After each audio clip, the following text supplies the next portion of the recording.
ఇండియాలోనే కాదు ప్రపంచంలోనే యువతలో అత్యధిక ఫాలోయింగ్ ఉన్న నాయకుడు పవన్ కళ్యాణ్. డబ్బు మద్యం పంచకుండా లక్షల్లో స్వచ్ఛందంగా జనం తరలివచ్చే ఏకైక నాయకుడు తెలుగు రాష్ట్రాల్లో పవన్ కళ్యాణ్ ఒక్కరే అంటే అతిశయోక్తి కాదేమో.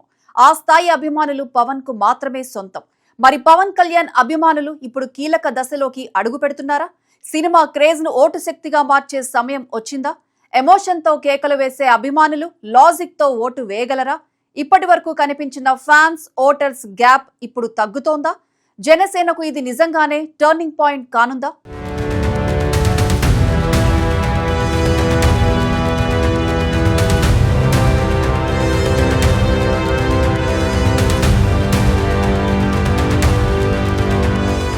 పవన్ కళ్యాణ్ ఫ్యాన్స్ ఓటర్లుగా మారుతున్నారు. ఈ ప్రశ్న ఆంధ్రప్రదేశ్ రాజకీయాల్లో అత్యంత ఆసక్తికరమైన చర్చగా మారింది. ఒక సినీ నటుడిగా ప్రారంభమైన ప్రయాణం, ప్రజానాయకుడిగా మారే ప్రయత్నం, భవిష్యత్ ఆశలు, సందేహాలు ఇవన్నీ కలిపి చూస్తే ఈ ప్రశ్నకు సమాధానం అంత సులభంగా కనిపించదు. ఫ్యాన్ ఎమోషన్ తో వస్తాడు, ఓటర్ లాజిక్ తో ఓటు వేస్తాడు. ఇద్దరు ఒకటి కాదు. ఈ రెండింటి మధ్య ఉన్న తేడాని పవన్ కళ్యాణ్ రాజకీయ భవిష్యత్తును నిర్ణయించే కీలక అంశం. పవన్ కళ్యాణ్ కు ఉన్న ఫ్యాన్ బేస్ గురించి చెప్పాలంటే ఇండియాలో ఆ స్థాయి ఎవరికి లేదని చెప్పొచ్చు. తెలుగు రాష్ట్రాల్లోనే కాకుండా దేశవ్యాప్తంగా కూడా ఆయనకు విపరీతమైన అభిమానులు ఉన్నారు. ముఖ్యంగా యువతలో ఆయనకు ఉన్న క్రేజ్ ప్రత్యేకంగా చెప్పుకోవాలి. సినిమాల ద్వారా వచ్చిన ఈ ఆదరణ, ఆయన వ్యక్తిత్వం, మాట తీరు, సామాజిక సమస్యలపై స్పందన ఇవన్నీ కలిపి ఆయనను ఓ కీలక నాయకుడిగా మార్చాయి. సోషల్ మీడియాలో చూస్తే పవన్ కళ్యాణ్ పేరు ట్రెండ్ అవటం సాధారణ విషయం అయిపోయింది. ఆయన చేసే ప్రతి వ్యాఖ్య, ప్రతి మీటింగ్ వైరల్ అవుతోంది. భారీ జనసందోహం ఆయన సభలకు రావటం చూస్తే ఇది కేవలం ఒక రాజకీయ పార్టీ నాయకుడి ప్రభావం కాదని, ఒక భావోద్వేగ అనుబంధమని అర్థమవుతోంది. మనసున్న నాయకుడిని చూడాలని వచ్చినట్టు అనిపిస్తోంది. కానీ ఇక్కడే అసలు ప్రశ్న మొదలవుతుంది. ఈ అభిమానుల సముదాయం నిజంగా ఓటర్లుగా మారుతుందా? ఎందుకంటే అభిమాని అంటే భావోద్వేగంతో నడిచే వ్యక్తి. అతను తన హీరో కోసం అరుస్తాడు, చప్పట్లు కొడతాడు, సోషల్ మీడియాలో పోస్టులు పెడతాడు. కానీ ఓటర్ మాత్రం తన జీవితాన్ని, భవిష్యత్తుని దృష్టిలో పెట్టుకుని ఓటు వేస్తాడు. అతను ఆలోచిస్తాడు, పోల్చుకుంటాడు, లాభ నష్టాలు చూస్తాడు. అందుకే ఫ్యాన్స్ ఓటర్స్ మధ్య ఉన్న ఈ తేడా చాలా కీలకం. పవన్ కళ్యాణ్ విషయంలో ఈ గ్యాప్ స్పష్టంగా కనిపించింది. మీటింగ్స్ లో కనిపించే జనసందోహం, సోషల్ మీడియాలో కనిపించే సపోర్ట్ ఇవి 2019 ఎన్నికల ఫలితాలు అంతగా ప్రతిబింబించలేదు. దీనికి కారణం ఇదే. ఫ్యాన్ ఒక క్షణంలో ఎమోషన్ తో స్పందిస్తాడు, కానీ ఓటర్ మాత్రం చివరి నిమిషంలో తన నిర్ణయాన్ని మార్చుకోవచ్చు. కుటుంబం, కులం, ప్రాంతం, అభివృద్ధి, సంక్షేమం ఇవన్నీ అతని ఓటు నిర్ణయాన్ని ప్రభావితం చేస్తాయి. అయితే పరిస్థితి పూర్తిగా అలాగే ఉందా అంటే కాదు. గత కొన్నేళ్లుగా ఓ మార్పు కనిపిస్తోందని రాజకీయ పరిశీలకులు అంటున్నారు.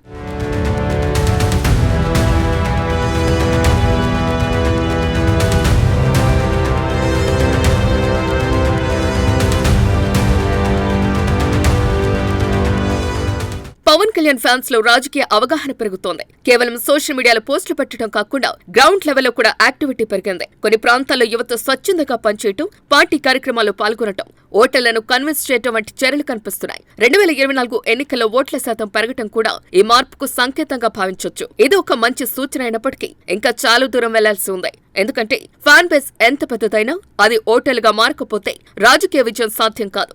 ఇంకా చాలా మంది అభిమానులు ఓటు వేయటంలో అంతగా ఆసక్తి చూపటం లేదు. కొందరు ఓటు వేయకపోవటం, మరికొందరు ఇతర కారణాల వల్ల వేరే పార్టీలకు ఓటు వేయటం జరుగుతోంది. ఇది ఒక పెద్ద గ్యాప్. ఇంకా ఒక ముఖ్యమైన అంశం క్యాడర్ నిర్మాణం. ఇతర పెద్ద పార్టీలతో పోలిస్తే పవన్ కళ్యాణ్ పార్టీకి బలమైన క్యాడర్ నిర్మాణం ఇంకా పూర్తిగా అభివృద్ధి చెందలేదన్న అభిప్రాయం ఉంది. బూత్ లెవెల్ మేనేజ్మెంట్, ఓటర్లను ఇంటింటికి వెళ్లి కలవటం, ఎన్నికల రోజున ఓటర్లను పోలింగ్ బూత్ కు తీసుకురావటం ఇవన్నీ విజయానికి కీలకమైన అంశాలు. ఇవి బలపడితేనే ఫ్యాన్స్ ఓటర్లుగా మారే ప్రక్రియ వేగంగా జరుగుతోంది. పవన్ కళ్యాణ్ అభిమానులు ఉన్న ఆవేశం, నిబద్ధత, విశ్వాసం ఇవన్నీ ఒక శక్తిగా మారాలంటే అవి ఓట్ల రూపంలో బయటపడాలి. ఒక మీటింగ్ కి రావటం, ఓ పోస్ట్ పెట్టడం, ఒక నినాదం వేయటం ఇవి మొదటి దశ మాత్రమే. చివరికి అసలు పరీక్ష పోలింగ్ రోజు జరుగుతోంది. ఆ రోజు ఎవరు ఓటు వేస్తారో, ఎవరు వేయరో అదే రాజకీయ ఫలితాన్ని నిర్ణయిస్తోంది. ఈ నేపథ్యంలో చూస్తే పవన్ కళ్యాణ్ ఫ్యాన్స్ ఓటర్లుగా మారుతున్న ప్రక్రియ ప్రారంభమైందనిపిస్తోంది. కానీ అది ఇంకా పూర్తి కాలేదు. అది ఒక మార్పు దశలో ఉంది. ఈ మార్పు ఎంత వేగంగా జరుగుతుందో, ఎంత స్థిరంగా నిలుస్తుందో అదే ఆయన రాజకీయ భవిష్యత్తును నిర్ణయిస్తోంది. అభిమానిగా చప్పట్లు కొట్టడం చాలా సులువు. ఒక నాయకుడిని ప్రేమించడం, అతని కోసం సోషల్ మీడియాలో పోరాటం కూడా సులువు. కానీ ఓటు వేయటం ఒక బాధ్యత. అది మన భవిష్యత్తును నిర్ణయించే నిర్ణయం.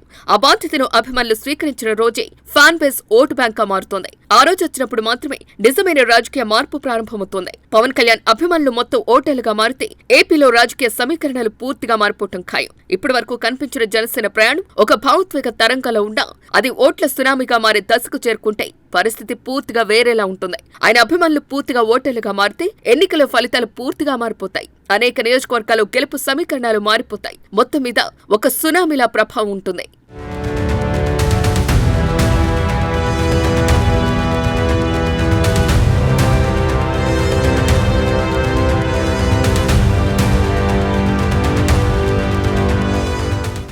ఆంధ్రప్రదేశ్ రాజకీయాలు చాలా మంది నాయకులు వచ్చారు వెళ్లారు, కానీ కొందరు మాత్రమే ప్రజల మనసులో ప్రత్యేక స్థానాన్ని సంపాదిస్తారు. అలాంటి నాయకుల్లో పవన్ కళ్యాణ్ పేరు ఎక్కువగా వినిపిస్తోంది. పవన్ కళ్యాణ్ గురించి మాట్లాడితే ముందుగా గుర్తుకు వచ్చేది ఆయన ధైర్యం. చాలా మంది నాయకులు పరిస్థితులకు అనుగుణంగా మాట్లాడతారు, కానీ పవన్ మాత్రం తనకు నమ్మకం ఉన్న విషయాన్ని నేరుగా చెప్తాడు. అది ఎవరికి నచ్చినా నచ్చకపోయినా ఆయన వెనక్కి తగ్గడు. ఈ ధైర్యమే ఆయనకు అభిమానులను ఇచ్చింది. అదే ధైర్యం ఇప్పుడు ఆయనను రాజకీయాల్లో ప్రత్యేకంగా నిలబెడుతోంది. ప్రజల సమస్యలపై స్పందించడం పవన్ కళ్యాణ్ రాజకీయాల్లోకి వచ్చిన మొదటి రోజు నుంచి కనిపిస్తోంది. రైతుల సమస్యలు, యువత నిరుద్యోగం, మహిళల భద్రత, రాష్ట్ర అభివృద్ధి ఏ అంశమైనా ఆయన తన వంతుగా స్పందించడానికి ప్రయత్నించాడు. గతంలో అధికారంలో లేకపోయినా ప్రజల సమస్యల కోసం రోడ్లపైకొచ్చాడు. ప్రజల కోసం పోరాడే నాయకుడిగా ఆయన ఇమేజ్ బలపడుతోంది. ఒక సమస్య వచ్చినప్పుడు స్పందించడం మాత్రమే కాదు, దాని మూలాన్ని అర్థం చేసుకుని మాట్లాడటం కూడా ఆయన ప్రత్యేకత.